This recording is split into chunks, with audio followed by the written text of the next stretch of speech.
winning with money is not just about making money. People, I think, know the basics of, I need to pay my bills. I should save a little bit. Outside of that, they really don't know the strategy. And so they're living paycheck to paycheck, not because really they lack information, it's because they don't have the right strategy that's basic and simple for them to understand. He is a personal finance expert, a top podcaster, and best-selling author who went from homeless to becoming a net worth millionaire. Please welcome Anthony O'Neill. 48% of individuals who make over $250,000 live in paycheck to paycheck. Come on, really? Most common thing between everyone. Someone making $60,000 a year up to $1 million. It's just the amount of extra debt they brought into their life. When you have seen yourself stretch and give more to your church or charities, do you find that more money comes to you? You know what, Lewis? I've never said this on a show before, but you're my brother. I've been on here so many times. So why do you think so many people are actually living paycheck to paycheck in America right now? You know what, Lewis, it's good question to start off, man. Again, thanks for having me back on the show. But a lot of people will say because people are living paycheck to paycheck because they don't know any better. And I actually say that's not the case. I say a lot of people are living paycheck to paycheck for two main reasons. One, the lack of information, and then two, the lack of systems and accountability. You see, wealth, in my opinion, winning with money is not just about making money. It's about, okay, if I give you $1 million, and then I give this guy $1 million, what's the difference between you two?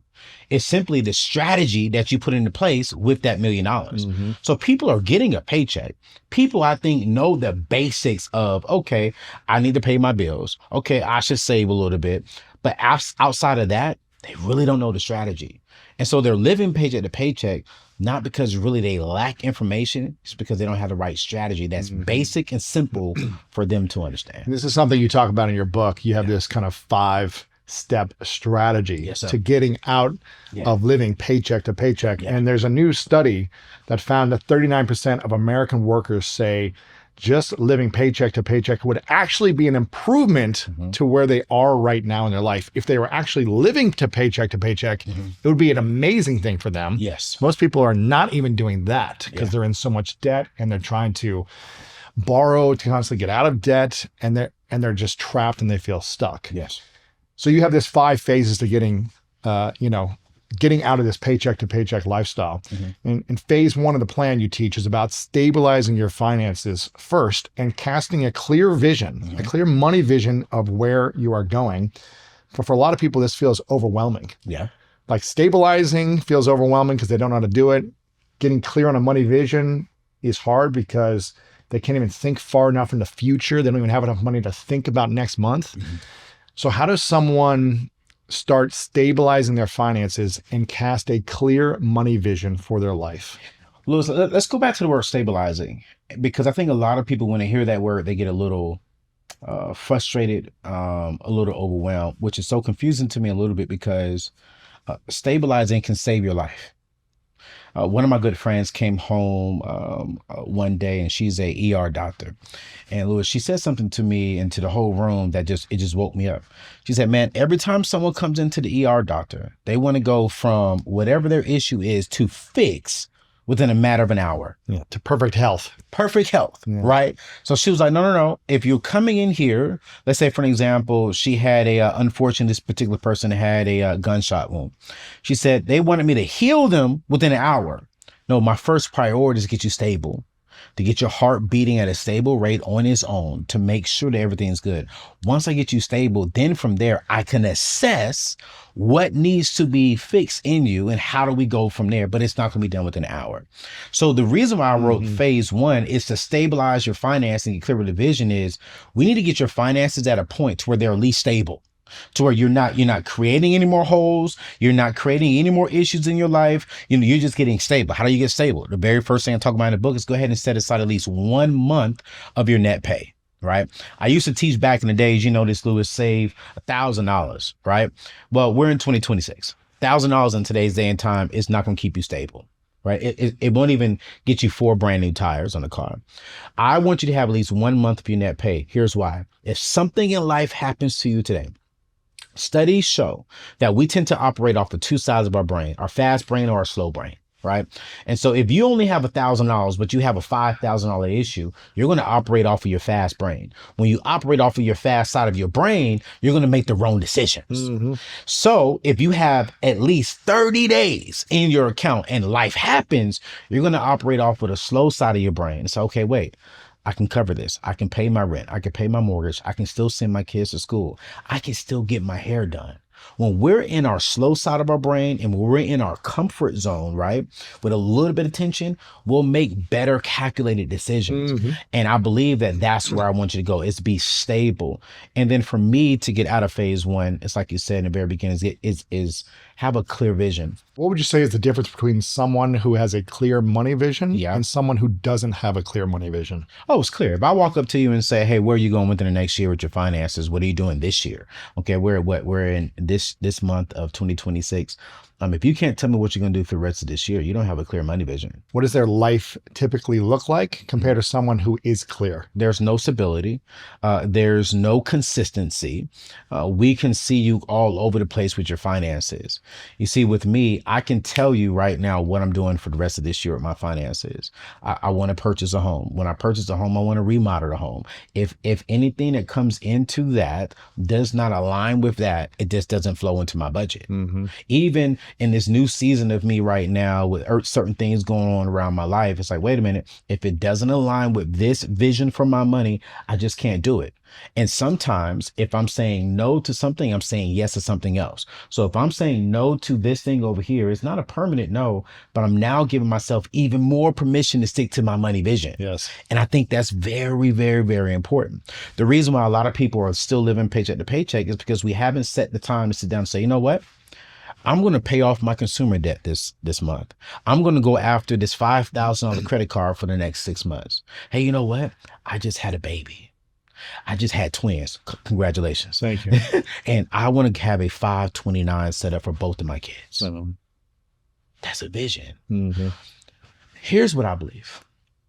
We have a lot of people who are dreaming, but they don't have vision. And the difference between a vision and a dream is it written down and is action behind it. So we have a lot of dreamers, but we do not have a lot of visionaries. And a lot of people who are struggling with finances are dreamers. Man, one day I'm gonna have this and one day I'm gonna do this. But when you start getting right with your money, it's because you have a vision with the execution strategy and it's written down. Yeah. And you have the systems in place where you automate things. Yes, sir. When it's automated, it's automatic, and it's more automatically going to happen. Come on now. Because you're not thinking about, oh, I need to put this money in here. I need to do this next month or in 6 months. You're sticking to the clear vision. You're automating it with a system. Yeah. And years pass and your goals just are accomplished because of the systems. But you got to get the information first. So phase two is actually eliminating all consumer debt. And again, 39% of American workers today say that just living paycheck to paycheck would actually be an improvement in their life right now.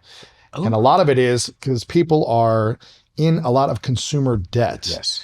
And this whole, I guess, buy now, pay later for like everything, groceries, for like everything. Yeah. I get it if you're in a bind and you have to do that in an emergency. Yeah. If you're not stable. Yeah.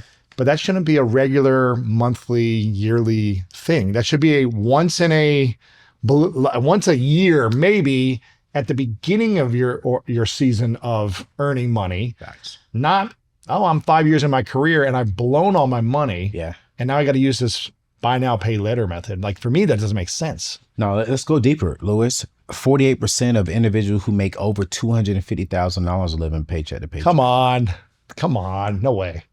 Really? Yeah. Wow. I think it was, and don't quote me on this one, it's not in the book, but I was just reading a study just the other day. Nearly 30% of millionaires are living paycheck to paycheck. That's crazy to me. And to me, what I'm seeing here is when I really do all this research and I'm studying, okay, what's happening? The most common thing between everyone, someone making $60,000 a year up to $1 million, it's just the amount of extra debt they brought into their life. Now, listen, I believe that 95% of the people in America today cannot handle consumer debt. Let's be real. What does that mean? They can't handle it? I think that there's 5% of people who can. take debt, leverage that debt to build wealth. Yeah. To buy assets. Yeah. Right. Anthony O'Neill, I do well financially. I still don't borrow consumer debt. I won't borrow money. I won't do things. I do have an American Express now that I pay off every single Monday. But I do believe that the majority of American people cannot borrow money and use it to seriously buy assets. And those assets are paying off the consumer debt. And so what we're seeing here is that we are borrowing money. There's two types of people in this year. And I have to be honest, there are certain people who, unfortunately, last year we had over 300,000 people lose their jobs. Wow. So I do believe there are certain people out there who are borrowing money because they needed to survive. I have sympathy for them. But let's also be honest. There's a lot of people who are buying things that they do not need. Why do you think so many people overspend and overconsume when they don't have the money? I just think because it's like, man, we are impatient people. And I'm going to put it on myself. When I was that guy here in LA, I'm sitting here borrowing money. Man, I was driving a 1987 Nissan Maxima that could not go in reverse. And I borrowed money to put two 12s in the back of the trunk with a 1,000-watt amp. I didn't need that, Louis. No. Sounded cool though. Yeah, exactly. It sounded cool. Everyone was doing it. Yeah. I remember, man, I went viral. It was a few years ago. I was living in Nashville. And man, I had the money, right? I went up there and bought me a $3,000 Gucci backpack during COVID. And I got the backpack, came home. I was like, why did you buy this backpack? You ain't going nowhere. Like you hanging up in your home. Right. Yeah. It's like you're not traveling. Airports are shut down. And I'm like, why did I buy it? And I had to be honest with myself. I bought it because everyone else had one. Everyone had a Gucci bag or a Louis Vuitton bag.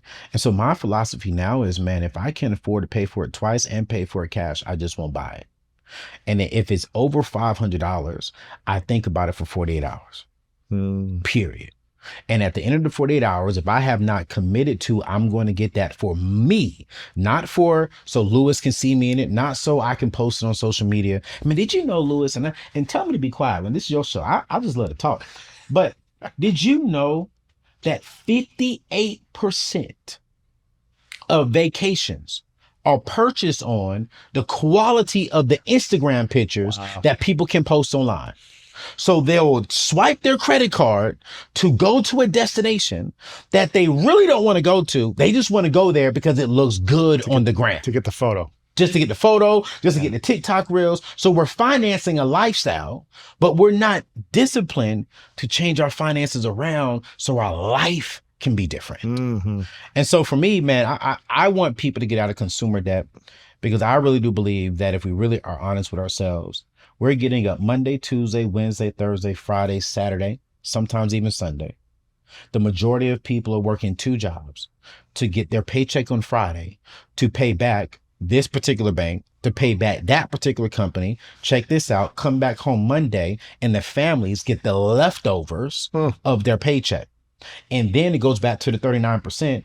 By the end of that week, they're broke and they're trying to figure out how do we get to the next Friday for payday. And for me, you got to get sick and tired of where you currently are. Yes. Because that is frustrating to get up every single day to go pay back someone else. And let's just be honest, if you really, I don't want to name the banks on your show, but there are several banks that are named after families. So you're borrowing money from this particular family. You're paying them back interest so that their great-great-grandchildren can go to school debt-free and build wealth while your children at home are struggling trying to figure out, Mom, Dad, I need some new school shoes. Mom, Dad, I want to go and be a part of this soccer camp. But you pay somebody else's family to do it, and we haven't done anything for our family. What do you think the psychological wound is that causes so many people to overspend then? When they don't have the money? Is it just, I want to feel like I fit in or belong or I look good or, why overspend when we don't have the money psychologically? Man, I was talking to a guy and I asked him that same question, and he's a little bit older than me. And he grew up more so specifically in the African-American space. He grew up right around when when racism was a little bit more live out there. And he said, Anthony, the reason why I finance things and the reason why I'll go out there and spend my check is because I've earned it. She was like, back then I couldn't do certain things. Now I want to go buy a suit. I want to go, step out here and have a good time because I've earned it. And I said, I agree that you've earned it, but at what cost to you have you earned it? What's the price you have to pay? Exactly. So you're not leaving your kids any income. You're not leaving your kids any wealth. There's a study, and I forgot the numbers, but it says this particular number leaves their children's bills and benefits, and the benefits, as far as insurance benefits, are only enough to take care of partial of the bills, not all of it. But we'll leave behind a Mercedes Benz, a Chanel purse, a Louis Vuitton purse, a Gucci backpack, some shoes, but none of that is transferable. None of that is going to really help set the next generation up to win. And that is why that book is so important to me, because if we can really get control of our consumer debt, if we can stop financing someone else's lifestyle, and I firmly do believe that before you even get another credit card, you need to be consumer debt free for at least 24 months. Build the habit of using your cash, build a discipline, so that when you get back into it, yes, if you have an Amex card, okay, now you're paying it off every month. You're not paying any interest. It's your money. And now you're getting the rewards of the points and stuff like that, which is absolutely amazing. But I still would not go for points just so I can have a credit card, just so I could buy things that I can't afford to buy. You're pretty deep in the spiritual faith world as well. Yes, sir. From your experience in the communities that you're in, yeah, do people who have a faith-based practice, are they more prone to getting out of consumer debt earlier and investing in their future by saving and spending less? Or do you also see people in faith and spiritual communities getting in extreme consumer debt, living paycheck to paycheck as well, whether they're financially less off or financially more off? Man, I think in the faith world, they're still human beings. So with me being a strong Christian, I can say this respectfully, no, they're not trying to get out of consumer debt quickly. Really? They're still human beings. Not they, we are still human beings. Yeah. Right? So we still have our personal desires. What I do see more prevalent within the Christian world is we are strong in the faith and giving. And so tithing and giving and generosity. So I do believe that the spiritual element, that what I believe in is that because we are generous, because we are tithing, and because we do operate off of faith, there is a level of blessing that comes with that. But then too, also, I can say this as well, I do feel as if sometimes within the Christian world, we go a little bit too far into that and we get away from the practical. So we'll give our church, our light money. I totally disagree with that. No, give your tithe and offerings, but go pay your light bill. Right? Give your tithe and offerings, but go pay your rent, go pay your mortgage. But don't do it at the expense of putting yourself more into the hole. Right. And there are certain organizations and leaders within all organizations of the spiritual realm that will say, hey, trust God, give them your last. And I will sit there on the front row and be like, yeah, I'm not giving you my last. I'll give you what I can give you and even stretch a little bit. But my first ministry, my responsibility is to make sure that my home is good. Yeah, put your mask on first. Your oxygen mask. Got to.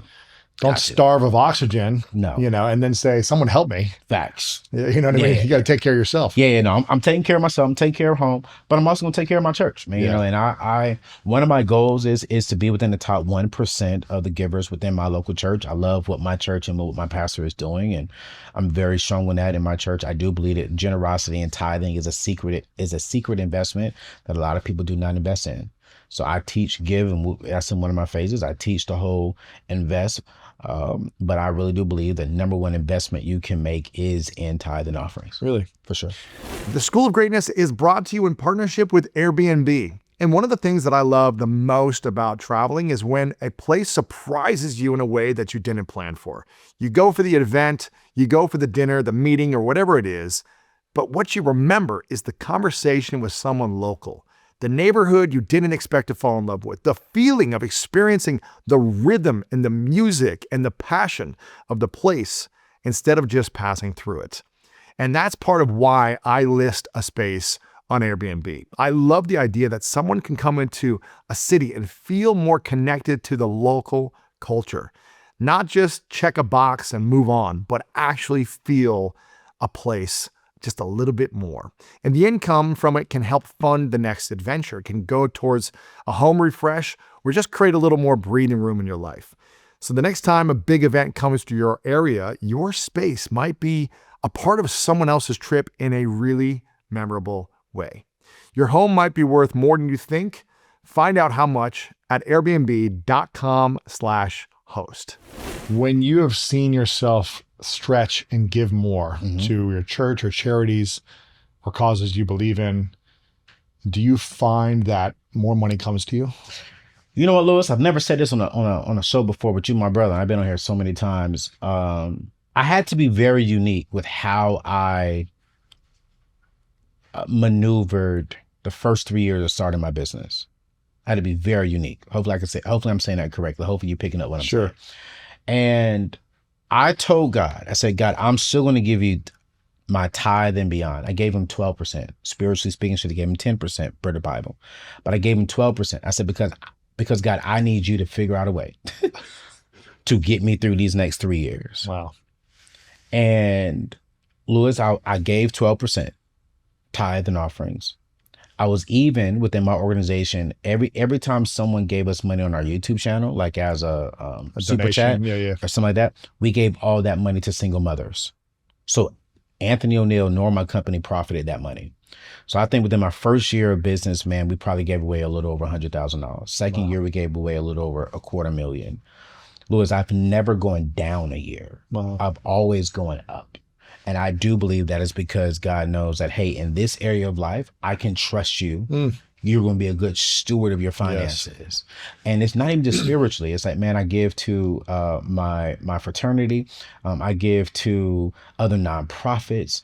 I've given to other churches. I've given to people just because I just felt need. Like I had a friend went through something with his particular family, gave that particular friend $10,000. Hey, here you go. Well, no, what's this for? No. I just want to be a blessing, because I firmly do believe that while God asked for 10% back, the other 90% of the money he's allowed me to keep is still not mine. He just calls me to steward it well. So if I want to make $20 million a year, I need to show God that, yo, if you give me 20 million, I'm not going to be selfish. I'm going to be a blessing to others. I'm going to be a blessing to my church and to my community. If Lewis is doing something that's a great cause, man, I'm going to sow into Lewis' great cause that's impacting the world, because I want to make sure that I'm not a selfish guy with my money and that God can trust me a little more. Why do you think God allows bad people to have a lot of money? Some bad people. I mean, I believe that God gives us a choice. You know, he gives us free will.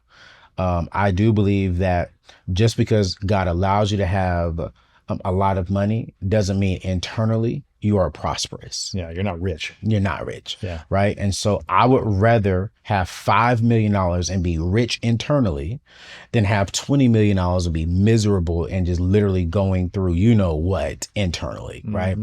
And so I used to always ask myself that, well, God, why does he out there doing A, B, C, D, E, F, G, and he making way more money than me? He said, yeah, but you're sleeping at peace. You know, you can walk down the street and not have to have 10 people watching your back. Right.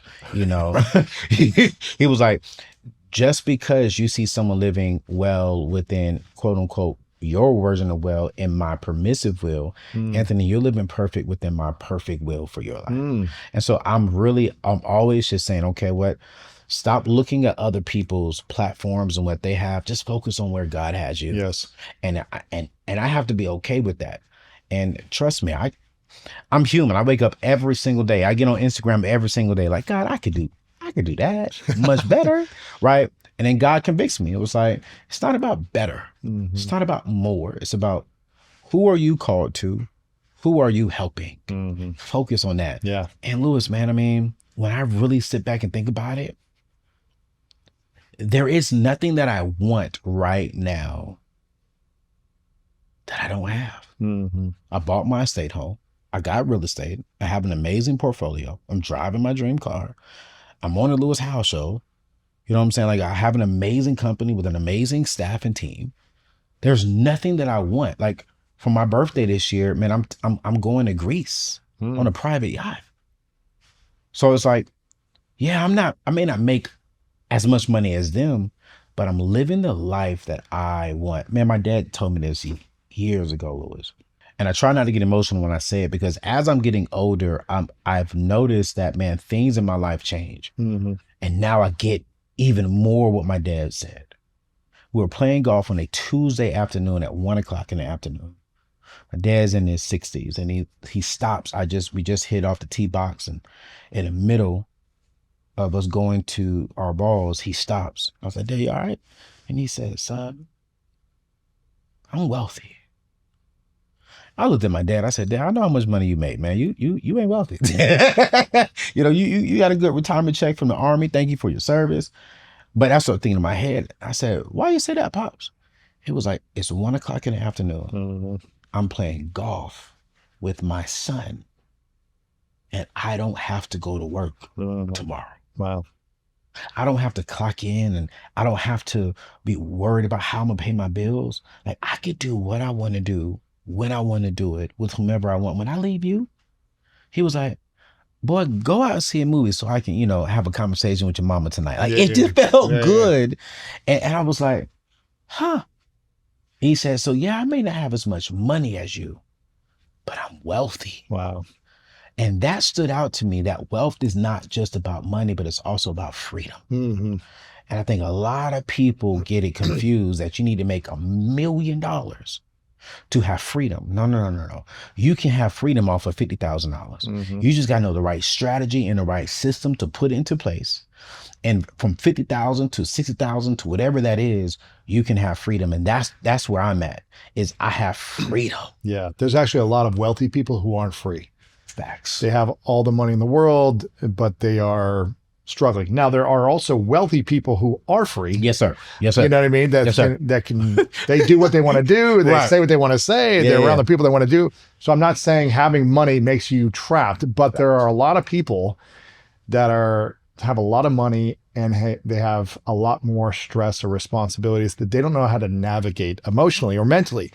And therefore, it just causes more problems for them. Yes. I'm not saying everyone, but I'm saying there are people. And if you don't understand how to navigate money and how much expense things cost having money. Yes, sir. When you have money, things cost more. Yes, sir. Even if you don't buy a lot more stuff, there's just fees and expenses and taxes. And, you put your hand in your head because you know the pain of paying taxes on the money, the hard-earned money you make, and just seeing multiple 6 figures, 7 figures gone. And you're like, I just spent 6 months of my life to give this much money to the government or to the state or to whoever. Yes. And you have to navigate that in your mind. You have to. I spent how much sleepless nights, how much effort, how much work building something where almost half of it goes to a government that I don't know where the money's going to. And if they're stewarding it, there's a 100% chance that they're not stewarding it 100% well. Facts. And so you have to live with that. Yep. Or you get to live, it's a blessing to live with that. But if you don't know how to navigate that, first few years for me, I was angry. Oh, yeah. When I started making more money, and I was like, man, half of my year just goes towards paying the government. Yes. And then paying for this fee and then paying for this tax and then just housing the money somewhere costs money. You're just like, what? Yes. Where's all my money going? There's a cost to everything. Everything, man. It's like, where'd all the money go? Right. So it's learning how to navigate the levels of money that come to you. And listen, it's hard when I was broke on my sister's couch. That was hard. Yeah. It was hard having no money and not being able to mentally, emotionally, spiritually pay for things and navigating that. That's it. It was hard paying my first rent, $400 a month. Oh. I was like, where am I going to get the money to pay for this rent month after month? That was hard. Yeah. There's different levels, right? And learning how to navigate it. That's why I wanted to talk about what does it mean to be a good steward of money? And how do we know we've graduated spiritually, emotionally, psychologically with the amount of money we have that we're ready for next levels of wealth? If I was to sit down with someone and someone asked me, am I a good steward with money? My answers will be based around this. Can you tell me where you are financially? That lets me know you're a good steward, because if you don't know where you are financially, then you can never get better. So do you know I suck with money in this area? Or do you know I actually do pretty good with money in this area? So I know my strengths when it comes to money, and I know my weaknesses when it comes to money. But I'll also, Lewis, can tell you the last time I spent $1.50, because I'm tracking every single thing that I spend. Now, that's just me because I'm in the money space. I don't know if someone needs to track every single dollar the way that I do, but it's like, for me, I can tell you if I spent 55 cents, because that's just how I am, because I'm very anal about getting to my goal. And I know every dollar, every penny, that it can get me closer, or it can take me away. So for me, how you know you're getting really good with finances is, number one, do you have just a solid, clear vision that is aligned with a good budget?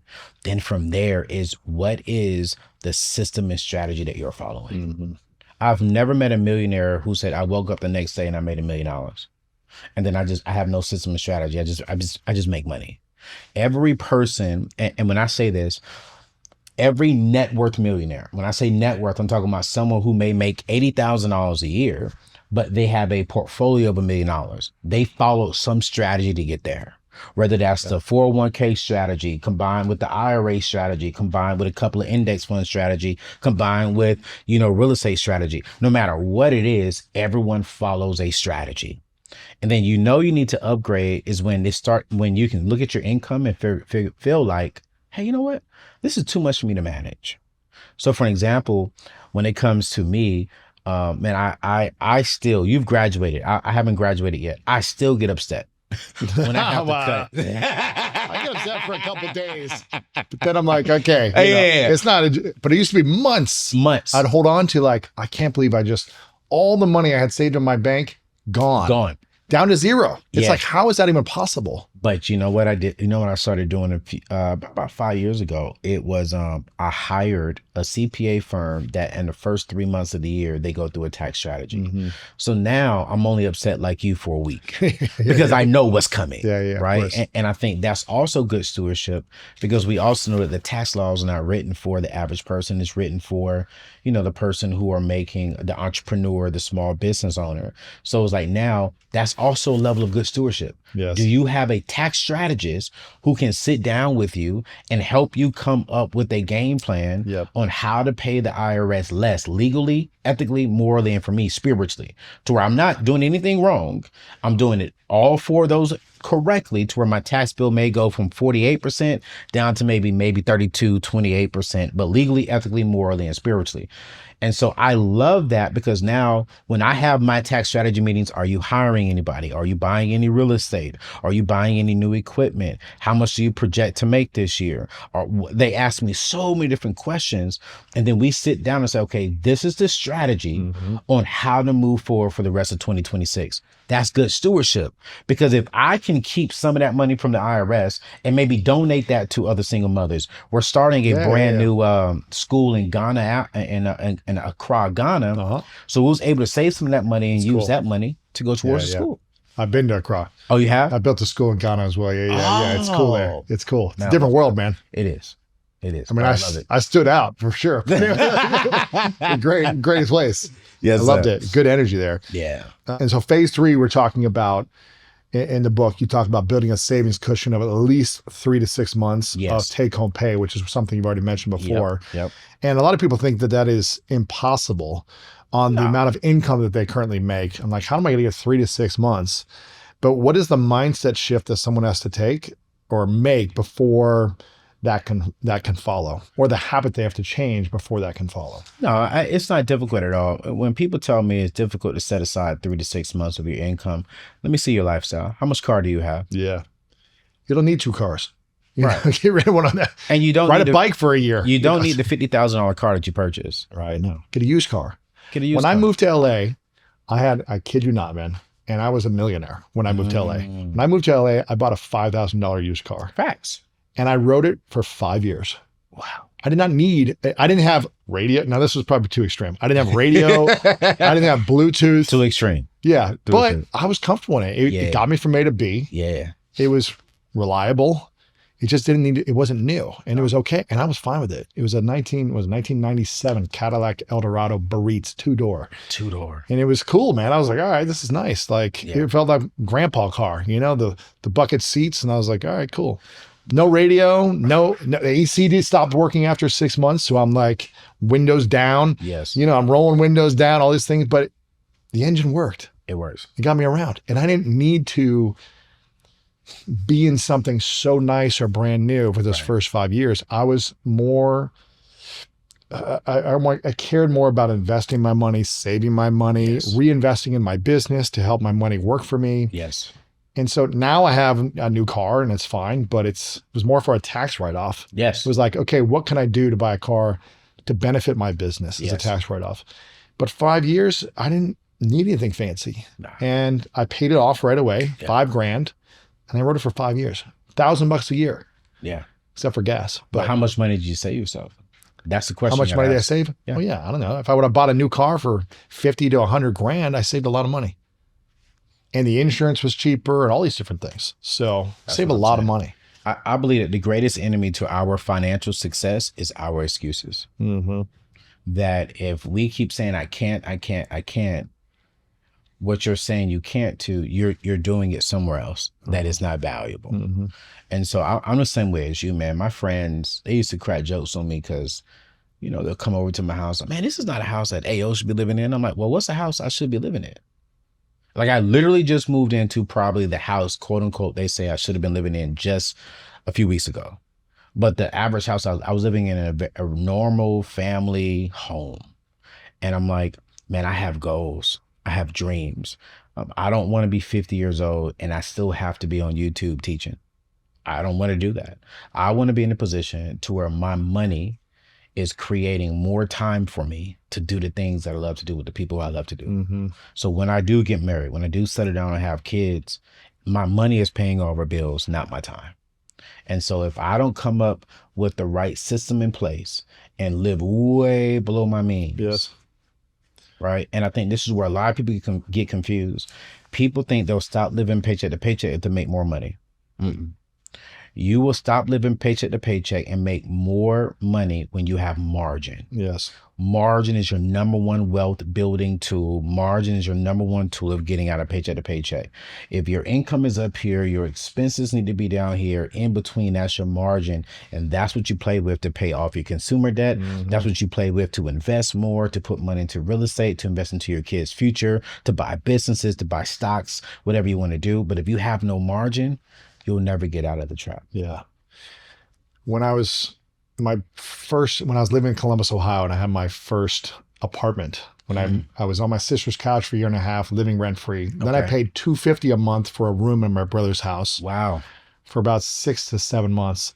And then I finally moved out, and I think I was paying, I can't remember, it was $400 or $495, but it was in the $400 range for an apartment.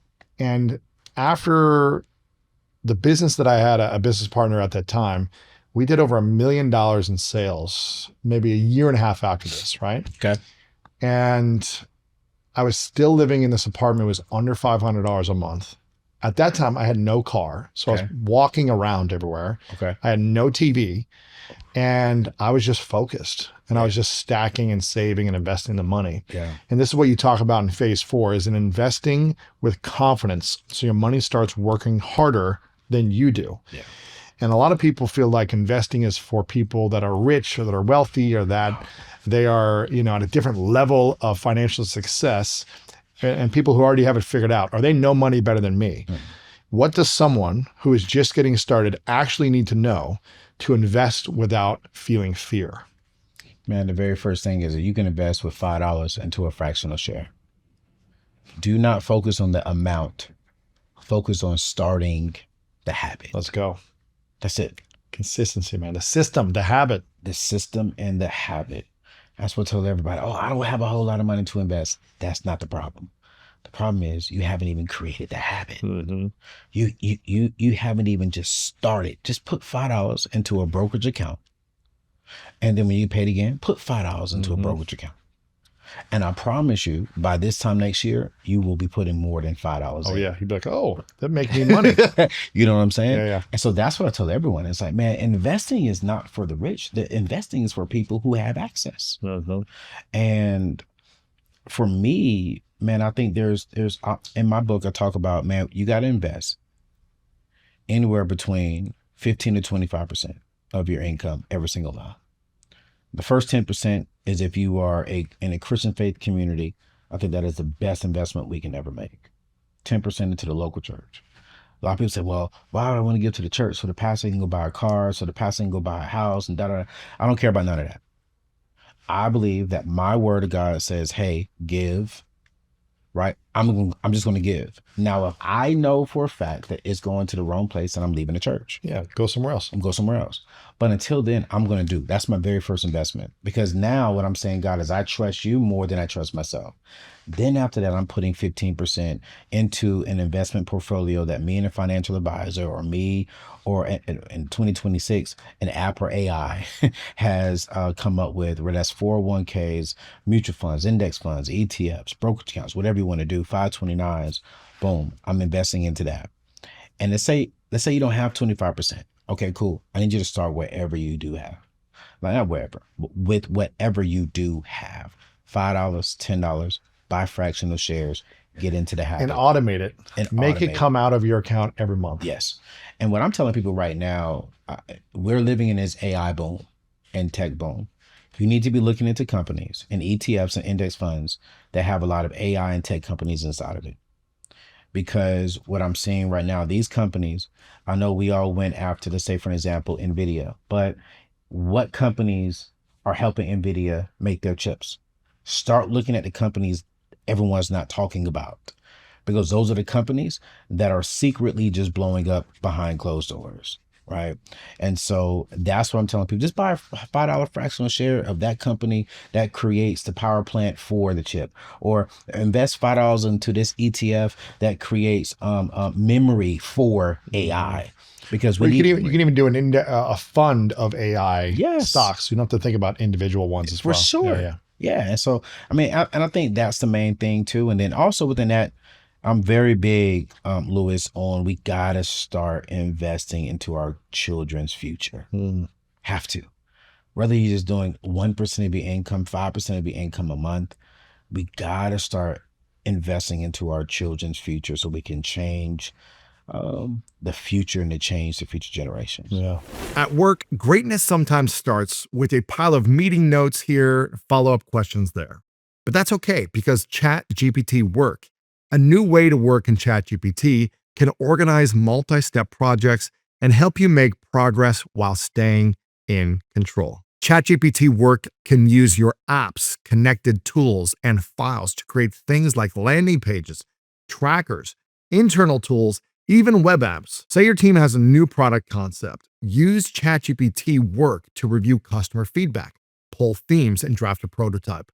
Maybe there's a planning doc that ChatGPT Work can organize into owners' next steps and a shareable status update. Make it even more specialized by installing specific plugins like Google Drive or Microsoft Teams. The big picture, ChatGPT Work helps you get unstuck between thinking about your work and actually making progress on it. Put ChatGPT to work on your most ambitious ideas and projects. Get started at chatgpt.com by selecting work mode. Available on Plus and Pro plans. You know those moments when you're ordering everything to your house? From groceries, gear, random things you didn't even realize you needed until the last minute? It just makes life a little easier. And now you can add internet to that list. Get same-day delivery for T-Mobile 5G home internet powered by DoorDash. No store visits, no waiting around for a technician. It shows up, you plug it in, and you're online in about 15 minutes with one cord. T-Mobile has the fastest 5G home internet. Work or stream a favorite show with fewer interruptions. For me, working from home on the podcast, that simplicity matters a lot. I'm on video calls, uploading episodes, researching guests, and sending emails. And when everything just works and I don't have to think about it, I stay focused on what actually matters. It fits right into my workflow and it keeps things moving throughout the day. Visit t-mobile.com/home internet to check availability and get your home internet delivered today. Same-day delivery for most internet eligible customers. See if it's an option during checkout. Fastest according to Ookla Speed Test Intelligence data, second half 2025, all rights reserved. Well, phase 5 is something you talk about, playing the long game, which is paying off your home, updating your estate plan, and creating generational wealth. And hopefully paying, supporting your children, leaving your children with something as well. And I'm of the mind of like, now that I have kids, I don't know if I want to give them everything, because then are they going to be resourceful? Are they going to be creative and imaginative? And, are they going to develop their own talents to be able to steward things in life? But it's figuring out, what will I give them? I don't know, so we'll see. I'm still kind of figuring this out. Well, whatever you don't give them, give it to me. And I'll I'm going to give them something for sure, but I don't know if it's like, and it's also like, and I think in this process, what I'm learning as I'm developing with my wife, our trusts and our estate plan currently, because we just got married a little over a year ago. So we have been building this together and educating myself. And I think that phase 5 is really like educating yourself on these things as well. And I'm asking these questions with my, my tax attorneys, with my financial team and things like that. And asking them like, what do other wealthy families do that you've seen that have done well by investing in their kids, or where you've seen hasn't really done well after 1 generation, 2 generations. So it's thinking long-term and kind of creating caveats. If they're like getting into drugs and going to jail, maybe you don't get access to certain things. Or you get a certain amount to like support you on a down payment for a home, but you're not getting the whole pot. It's like, and it's creating these different layers of kind of passing down to your children. So I'm still learning about all this right now. No, I think all of us are still learning. One of the things that I talk about in the book that I've learned from 5 of the wealthiest families that are in my life. One of them is a billionaire. The other ones are worth at least half $500 million or more. All 5 of them do one thing that is totally in common. Every Christmas, after Christmas, they all leave. All of them leave. I think 2 of them go up to Denver, Colorado, and they have a family board meeting. And when I was talking to each one of them, I was like, man, why is it so important? And to come back with you, my children will not get everything because perfectly I leave before my wife leaves. So my wife will get the bulk of everything, and then my children will get the rest. But then within my estate, with my wife, whenever we get married, wife will be first, children will be next. My church will get a bulk as well. Of the money, and then my business will get a bulk of the money because I still want my business to still operate and move forward and bless people. And so one of the things that I've learned within this meeting is they're very strategic on making sure that their family is up to date on everything that's happening in the family. So they don't just go up there and just talk about what's in the trust, the trust. No, here's how much money we have. They don't do that. I was shocked. Every family member has to sign an NDA, and they go up there and they talk about, hey, we're struggling in our marriage, and this is what we're struggling in. And now all the family is helping them get through that family struggle. Wow. If they have kids, the kids are talking about, they're asking questions. So the family comes together and they talk about the family business, because the last name is what's carrying everybody. And so they're like, hey, we want to make sure that when we leave and they get our businesses, they get, these millions and millions of dollars that we're going to be passing down to them, that not only do we know that we talk to them about finances, but we talk to them about their spiritual walk. We talk to them about their family, husband and wife issues. We've asked any health questions. So they ask, hey, how was your checkup this year? How are you doing from a medical perspective? Well, I just found out I had colon cancer. Okay, so what are we doing about that as a family? Well, if something was to happen to me, this is what we're going to do. We're going to have this date. So everyone in the family is fully abreast of everything that's going on, even down to the 10-year-old. The 10-year-old knows what's going on with the family. And I asked him, I said, well, 10-year-old don't know nothing. But that's a problem. They need to be learning. I felt like as the youngest of 4, no one ever told me anything. Exactly. You know, it was like maybe they did, but that was my interpretation. You know, but I'll hear stuff over the last 10 years, and I'd be like, that really happened at this time? Like, no one ever told me this. They always kept me like secret because I was too young. Yeah. And maybe you don't tell people all the like, oh, you know, this happened with your dad or your mom or whatever, but you got to inform people, hey, we're going through something as a family. Have to. You know, maybe don't give the exact details. Have to. And it will help the child though too. Yeah. Because if my family would have told me they were struggling, if my parents would have told me, hey, we're struggling right now, I would not have been as disappointed back then, because they made me feel like we weren't struggling. They just didn't want me to do this and go do that and go do this. Yeah. But if my family would have been honest and say, hey, you know, I just want to be honest with you, man. I mean, being an adult, which you will be one day, you're going to live and have to pay bills, and you're going to live and have to do this. And son, right now, me and your dad, me and your mom, we just can't do it. And 78% of the people in America do not have a trust and or will. The number one way to pay for funerals right now is not through an insurance policy. It's through GoFundMe. And it bothers me because when we really look at the people who are raising GoFundMe accounts, I guarantee you, not all, but a lot of them, we can find some type of name brand item. A lot of them, we can find something that they should not have purchased. So we choose feeling good over protecting the ones who we love. We choose making sure that we look good and we smell good and we have the right hair, the right haircut, the right car, and make sure our pull-up game is good, rather than having a hard conversation and getting an insurance policy and getting a trust and getting a will, getting your health policy put together, getting your power of attorney put together. Man, I'm 42 and I woke up at 3:00 in the morning when I was like 36. And I had this strong conviction that you're teaching all this stuff, but you're not practicing what you're preaching. So what, huh? I'm debt free. I'm good. So no. If you died today, your family will argue over what Anthony wanted with his stuff. They wouldn't know what you want to do with the business, with your homes, with your portfolio. So you're going to come home, you're going to be in heaven, you're going to be looking down, and your family's going to be arguing because you were selfish.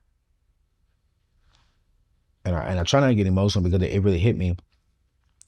I think a lot of people are just selfish and we don't care, because when we're going, that's their problem. But one of the greatest ways we can say we love our families is by, while we're living, planning for our death. Yeah. And when we're gone, making it more comfortable for them than more stressful for them. The only thing I want my family to cry over is just me being gone. Yeah. Not, I get this and you get that, and you didn't show up, whatever it is. Yeah. Yeah. That's the only thing. Yeah. And man, that was probably the hardest thing. One of the hardest things I've ever done in my life. Wow. Because here's why. And this is something we got to get out of. And it just bothers me. When I told my family I was doing my will and my trust, you know what the very first question they asked me? Are you What's sick? wrong? Yeah. Are you sick? So we automatically attach the negative to the right thing to do. I think that's normal for a lot of people, though. They think that way because they're not thinking about, phase 5. They're thinking of survival mode. They're thinking paycheck to paycheck still.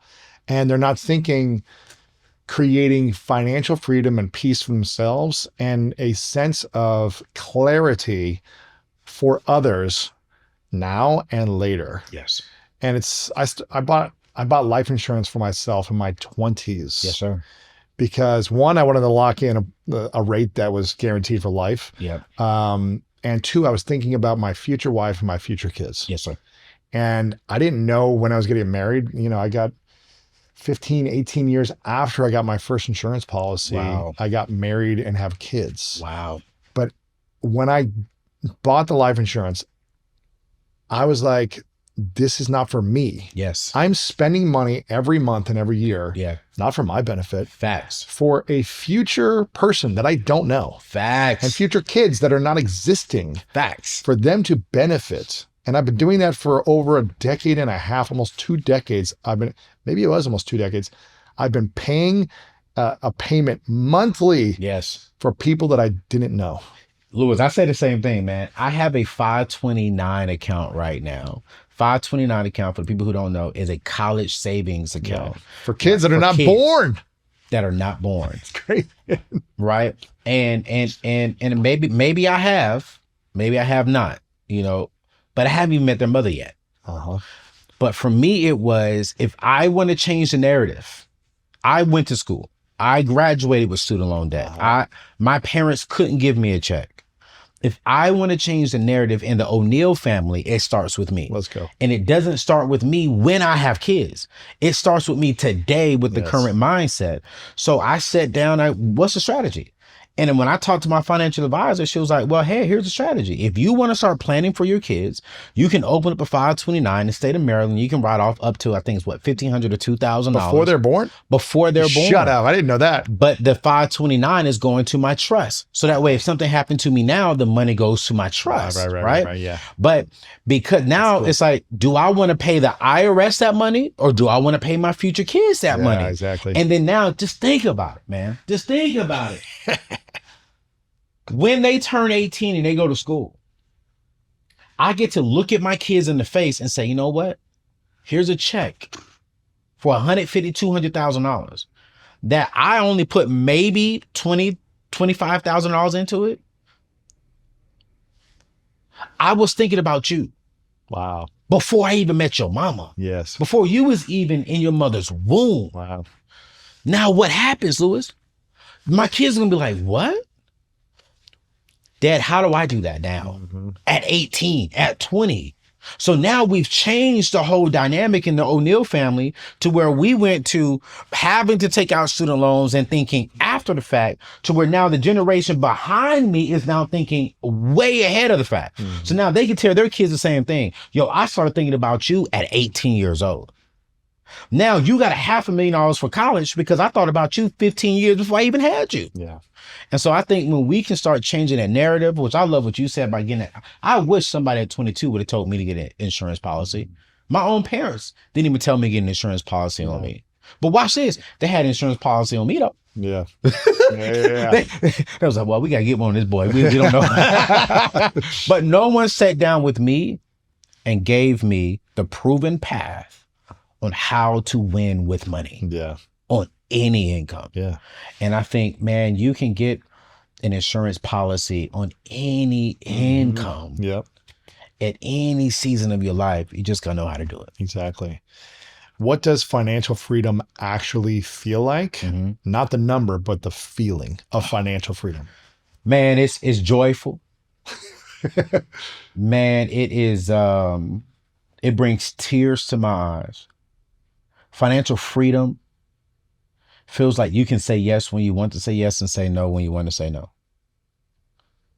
Financial freedom makes me smile real hard knowing that when I find my wife, I can give her the ring of her dreams and a wedding within my budget of her dreams and not be stressed about it. Freedom feels good when you walk to your mailbox and any envelope that's in there, you know, it's not a bill collector. Freedom makes you sleep better at night. But also, man, freedom puts you in a position to take advantage of opportunities that if you didn't have freedom, you could not take advantage of. And for me, freedom is the goal. Being rich is not the goal. Being wealthy is not the goal. Being free is the goal. And everyone says, Anthony, one of my friends said, man, Anthony, you can make double the amount of income. I said, yeah, but I won't have freedom. Because if I chase more money, that requires more of my time. And if I give more of my time, then that means I don't have freedom to do the things that I want to do. Like I'm an HBCU professor right now. I'm not making any money doing that. But I have the freedom to drive up to Richmond, Virginia once a week, every single Wednesday, to talk to 18-year-olds and 19-year-olds about what we talked about today. I'm using my freedom to be a blessing to this younger generation. So when they graduate college, they have the basic information on what they need to do with their jobs and with the income from their jobs. That makes me feel so good. I enjoy teaching at a HBCU more than I actually enjoy teaching on YouTube. Mm-hmm. Because I have the freedom to do it. Mm-hmm. And it's my choice. And I'm not going there to get a check. I don't have to go there to pay bills. When I walk in there, man, and see those kids' eyes light up, when I talk about, hey, man, this is what compound interest is, you'll be surprised, Louis, of how many young people do not even know what compound interest is. They have this mindset that nothing is free in this world, and nothing is. But you're trying to tell me, Anthony, if I put $5 in this account, they're going to give me 25 cents? May not be 25 cents. You'll get something. But the longer I keep it in there, you mean the more money I will make. And when I show them that, hey, eventually, if you keep it over there for a long period of time, you'll see that the majority of your income in your account wasn't even your money. Crazy, right? They're like, what? That's what freedom brings me. Like that, I get so excited knowing that in the beginning of the semester, because my class is called Consumer Economics, that is not a sexy subject. But by the end of the semester, man, my students are like, Professor Neal, you was my favorite class. Like you like my students to this day, when they graduate, they still email me. They still ask me questions about this. And that's what freedom puts you in position to do. And I want people to think about this. What could freedom put you in a position to do for your own family, for your own community, for your own kids, for your own spouse, for yourself? Yeah. Like freedom, and I'll say this, I'll be quiet. You know, I'm a preacher, man. So you got to tell me to shut up. Last time I was on your show, I weighed 196 pounds. I think it was right about a year after I left your show. I woke up in the middle of the night, went to the ER, thought I was having a stroke. Wow. Really? I didn't know that. To only find out I had gas. Oh my gosh. So I paid $5,000. Wow. To find out that I had gas. Wow.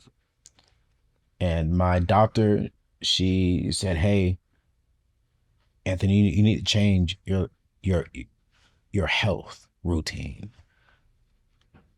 And I had freedom to where I was able to hire certain things and certain help and change. And today I weigh right about 160 pounds. Wow.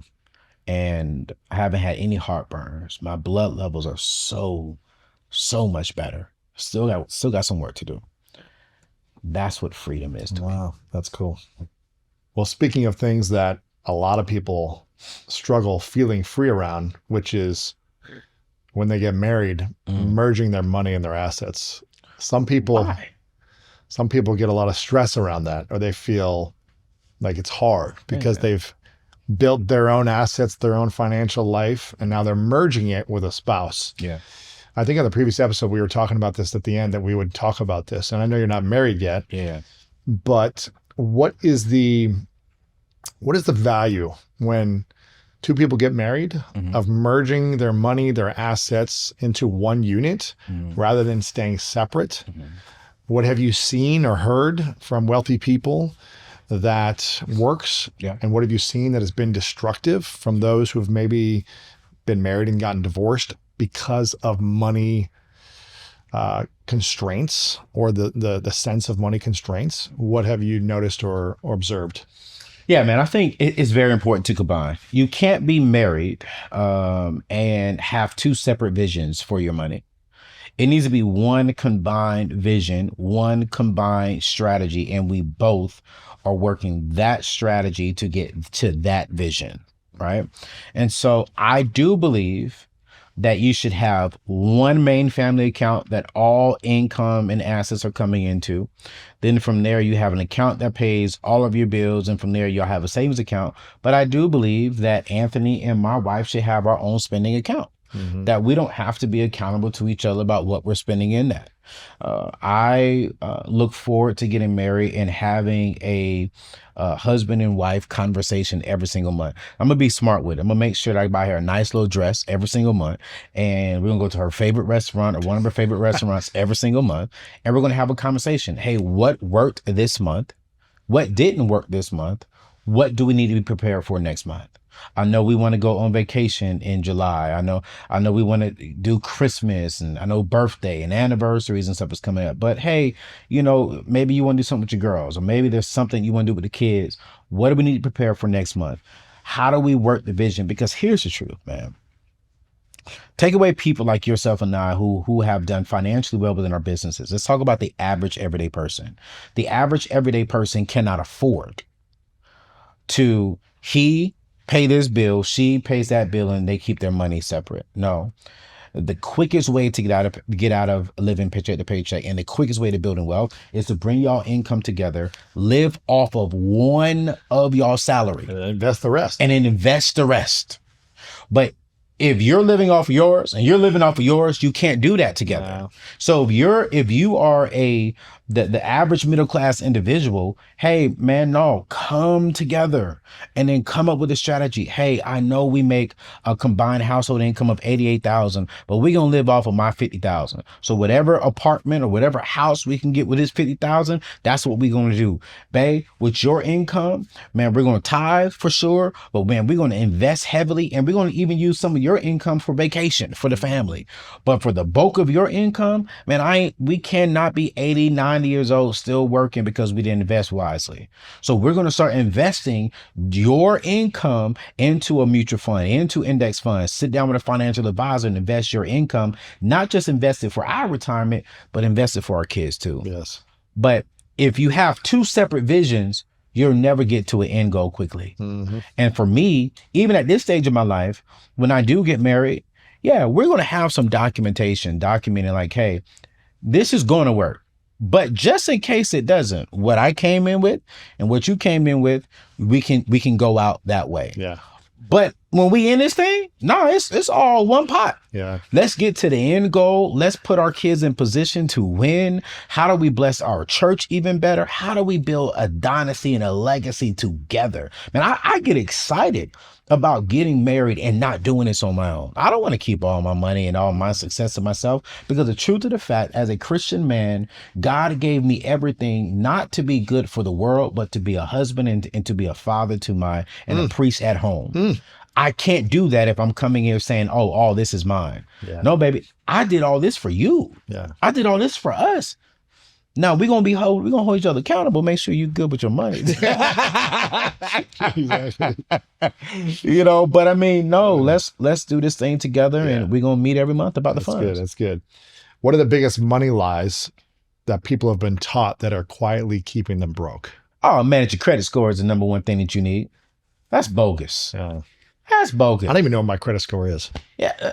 Louis, it bothers me. Oh man, cash ain't king. Credit is king. No, it's not. I think that credit and cash are equally important, because here's the truth. I lived that world. Anyone who knows me, If you don't know, God bless you. My name is Anthony O'Neill. But I lived that world, man, and I didn't have an active score. And my car insurance for my 3 cars was right around $1,300 a month. 3 cars? 3 cars. Dang, man. 1,300. You can only drive one at a time. I got rid of one. I'm down to 2 now. I got my dream car and my daily car. Okay. And so I thought you had 3 cars like back in the day or something. I did. I had too much cars. Wow. So I'm human, right? Now it's different. If you got the funds, it's different. Definitely got the funds. But even still though, with the funds, I was like you said, I only can drive one. Exactly. So that means one of them gonna be sitting all week. Exactly. That's a waste of money. So I went down to 2. And even with those 2, I went down to $1,130 a month. Well, I did my own thing. I said, let me go car shopping. Went car shopping. My first quote came back at $510. No. I was like, wait, what's the difference? So I called my rep at a particular company I was with. She said, oh, your credit score. When you first signed up with us, you had a non-credit score. because you had no open trade lines.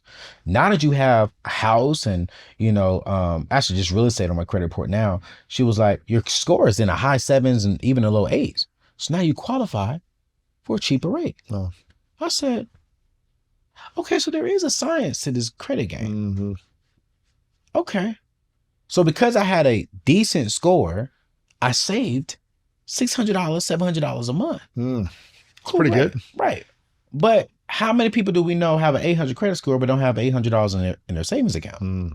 So I believe that one of the biggest lies that we tell people is that, man, do not worry about cash. Just make sure you have a real good credit score. And that lie is such false because, okay, let's say that's true.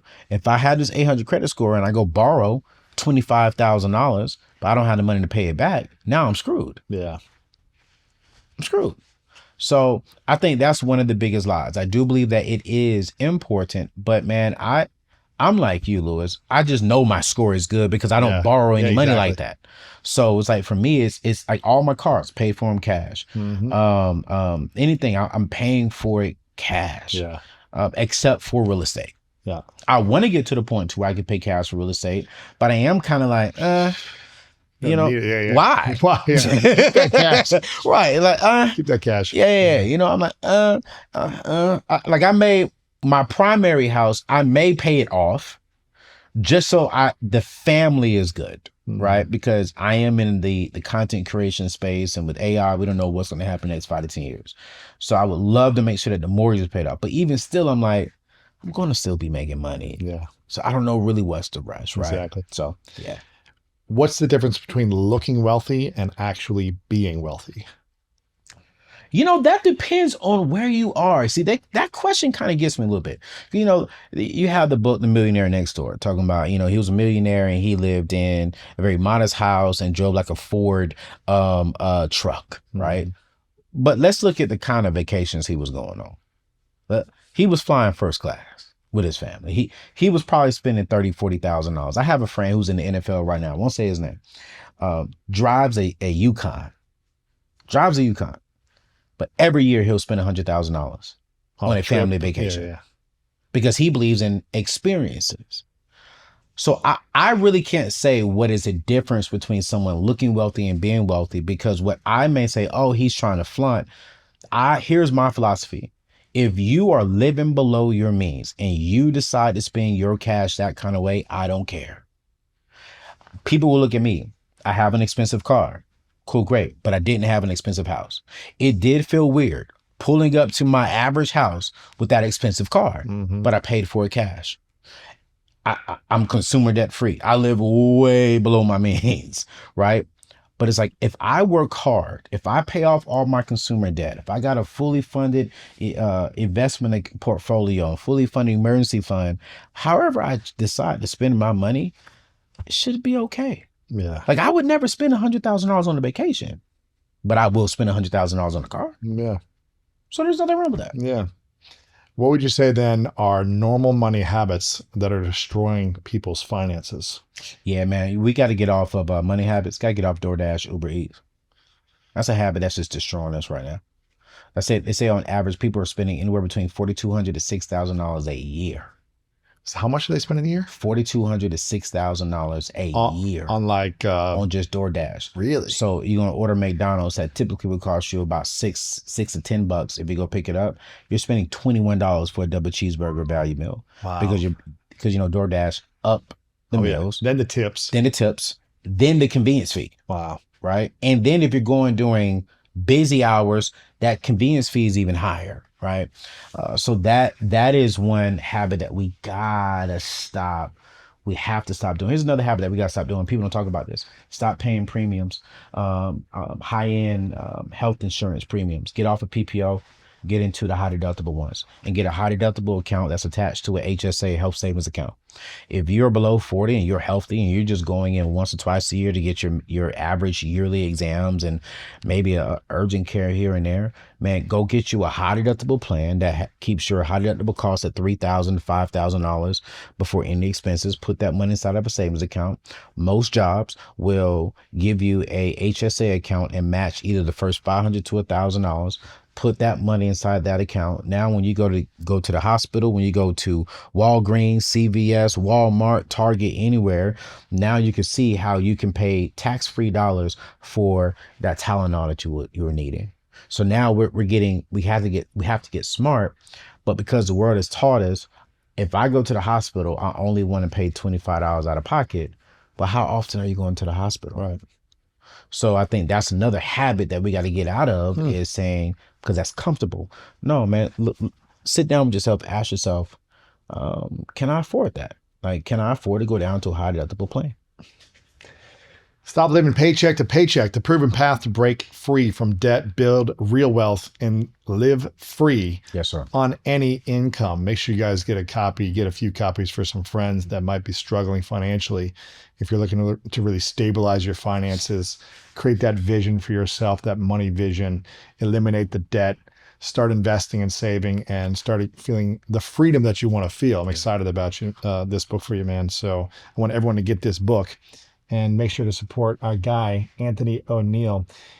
Is there any final money lesson that you've learned in the last couple of years that you feel like would be helpful for anyone listening or watching right now? Man, I put so many inside of the book, but I think one of the lessons that I've learned when it comes to money is money is a game, and you're either the player or the piece. And I think that the majority of people are the piece, and they are being picked up and played around with. They're being played. And I think for me, when I really learned that I had to transition myself from the player to, not the player, from the piece to the player, man, I learned it. Like, there's so many ways you can build credit without borrowing any money, but we're just not taught that. And we talk about that inside the book. There's so many different ways you can invest without making $60,000, $70,000 a year. We talk about that inside the book. Money is a game. More so of a game, money is just a strategy. And there's a strategy for everybody on any income level. The strategy change as your income changes. You go from 50,000, you're on this strategy. You're at 70,000, you're on this strategy. You're on 100,000, you're on this strategy. To watch this, from 100,000 to about $500,000, you're on that same strategy, right? And so that's one of the biggest things that I really learned. And I spent time. I had this book done before my last book, but I wanted to make sure that this book literally there's no fluff in there. It's not a lot of stories. Here's the strategy for the place and the season of where you're in. And if you follow that strategy, you'll be consumer debt free within 12 to 18 months. And within the next 3 years, your whole financial situation will be changed around. AnthonyO'Neill.com, Anthony O'Neill on YouTube, Instagram, everyone on social media. Again, make sure you guys get the book, Stop Living Paycheck to Paycheck. Couple final questions for you. Yeah. I've asked you this question before a few different times. It's called the 3 truths. Okay. But I'm going to ask you in a different way. Okay. If you could only leave behind the world with 3 money truths, 3 lessons that you know to be true about money that you would leave behind, but we didn't have access to any other money content that you had ever, what would those 3 money truths be for you? Number 1, give back 10% as far as, and be generous, and activate the spiritual realm for you. Number 2, make sure that you budget and write down every single dollar. Spend every single dollar on paper first.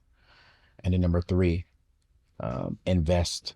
Position your money to make more money over a period of time, because your money will work harder than you will. Invest at least 15 to 20%. That's it. Final question. Anthony, what's your definition of greatness? Man, it's changed, man. I think my definition of greatness is, what have you accomplished that no one else can see, that only you and God can see? And that means only me and God can say that I'm great. Wow. Lewis can't, the world can't.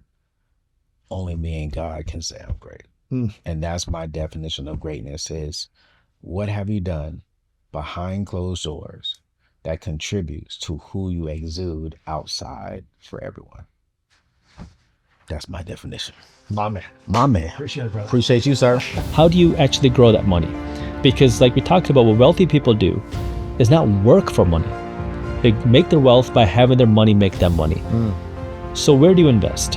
And the first thing everyone talks about is the 401k. And I'm going to talk about this now as one group called the hope and pray method.